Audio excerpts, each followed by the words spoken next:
How is a living, breathing human being not terrified of touching corpses? I am completely terrified of touching corpses. I would not even go near one. Now, having sexual intercourse with a corpse is a whole new level of messed up from a different dimension. My people, that is the story of 28-year-old ifeanyi njoku and his girlfriend, 24-year-old Precious Okeke.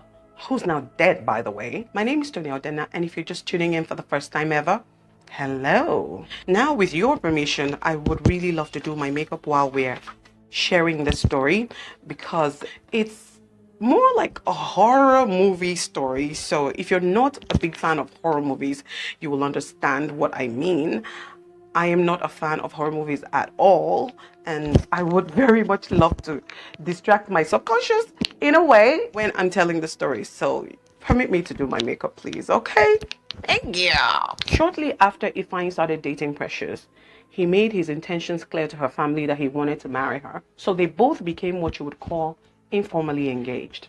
And they both started living together in Seashore Estate, somewhere in Badore, Aja. According to ifeanyi, Precious came from the village to join him in Lagos before they both moved into this particular house where this event took place. So from the information we gathered so far, we figured that ifeanyi had an unfinished business with a babalawo, a native doctor, and this unfinished business was a blood money ritual deal. So of course he had gone to this native doctor to narrate and complain how he had been hustling for a very long time and nothing has been working. So the native doctor must have said to him, you know what, this is very simple.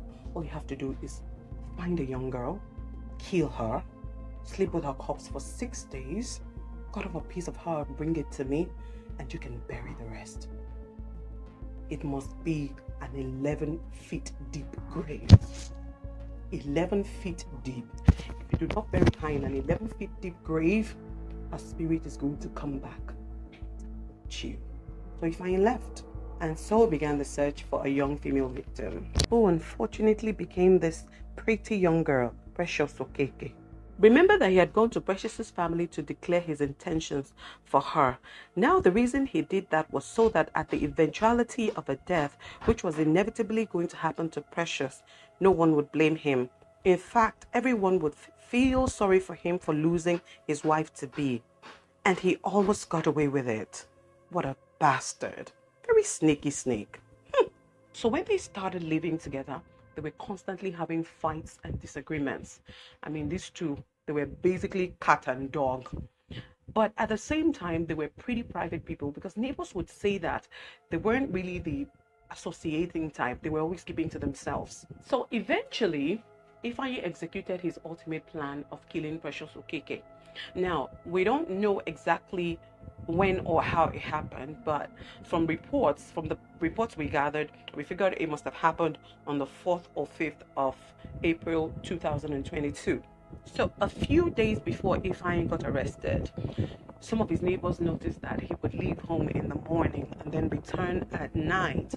That was how he was basically living his life for about a whole week. So it turns out that according to him in the reports, that the native doctor had instructed him to sleep with the corpse for 6 days. So that was what he was doing. So he checked into a hotel so that during the day he would stay in the hotel up until some point at night when he would have to come to sleep with the corpse. And then he would do all the necessary, things that he'd been asked to do, and then he would return to the hotel because the smell of the corpse was unbearable. I mean, that's the corpse of a whole human being. So the smell must have been terrible, because even the neighbors were complaining so badly that something had died and the stench was polluting the entire compound. So I've had a really weird question in my mind for a while about this case. So now that this guy was sleeping with the corpse without the corpse's consent, shouldn't this be a case of rape? I mean, or is there like another word for it? I know there's a word for it. It's called I don't know, necrophilia or something. I'm not sure, but I think that's what it's called. But, necrophilia means sleeping with a corpse, but then, yeah, because the corpse never gives consent. Maybe that's why it's a crime. Maybe that's why necrophilia is a crime. That's really messed up, man. So anyway, on the 10th of April, 2022, one of Ifeanyi's neighbors was going to church early in the morning. You know, one of those people who go to church like super early in the morning, probably a worker in her church. And while she was downstairs, almost getting to the gate, she heard voices across the other side of the fence. Now, it turns out that on the other side of the fence is an empty land. Now, so the lady, when she heard the voices, she yelled out, "Who's there?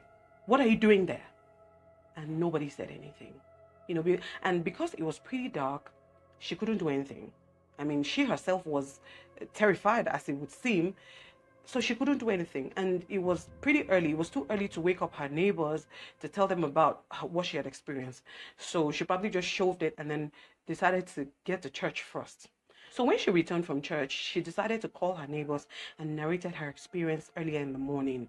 So her neighbors were pretty suspicious about all the things. I mean, like, there's been some little red lights sparking here and there. So they decided, you know what? I think it's about time we call the chairman of the estate to, you know, get his people to come see what's going on at the other side of this fence.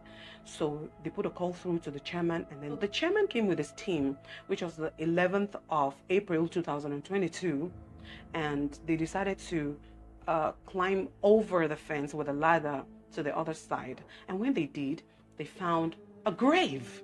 They also found a plastic bag, and in this plastic bag there were blood-stained clothes, and there was a piece of braid. There was like one braid that still had flesh and a piece of skull attached to it.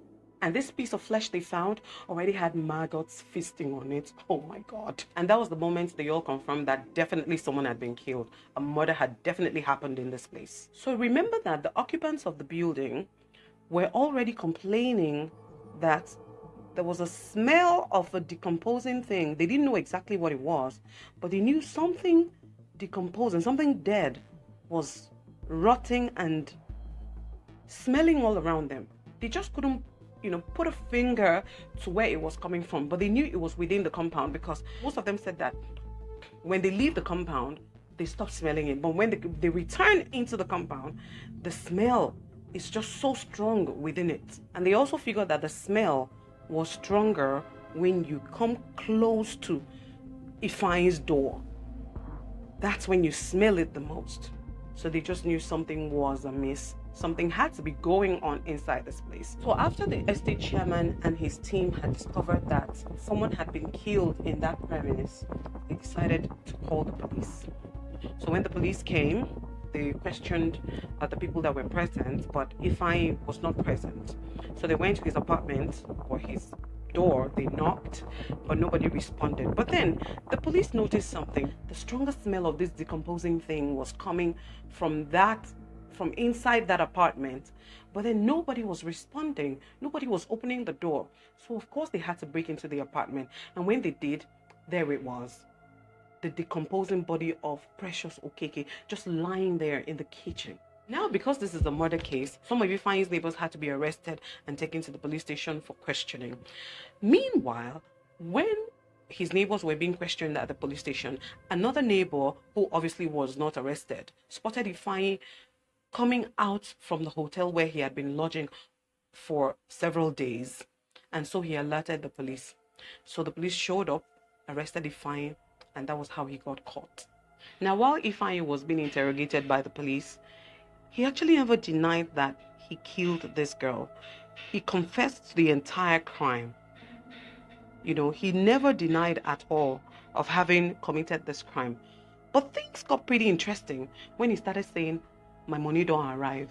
My money don't arrive. I don't make up. My money don't arrive." And the policemen were pretty surprised. Like, what's going on here? What's he saying? And why is he saying that? Just then, Ifeanyi asked to speak to one of the policemen. And so when the policeman came, Ifeanyi told him that if they let him go and bury the case, that he was going to give them 6 million naira. And the guy was like, 6 million naira? Like 6 million? Are you serious? You know what? Just wait. Let me talk to my boss. You know how things can go now. The guy went like, "Make a tell Oga, I dey come." So he went and he spoke with his boss, And I'm sure when he was there talking to his boss, his boss went ballistic on him. I'm sure the guy must have gone like, guy, you dey mad? You won't chop blood money? You won't chop the money where go kill you? I can't get out of here. Be like say something they worry your head. So because the guy left and came back to Ifeanyi and told him that it was unknown now that they weren't taking his money, he should keep his money. And that was how this story became a case. And it's still ongoing. As at the time I'm making this video, it's still pretty much ongoing. Investigations are still on.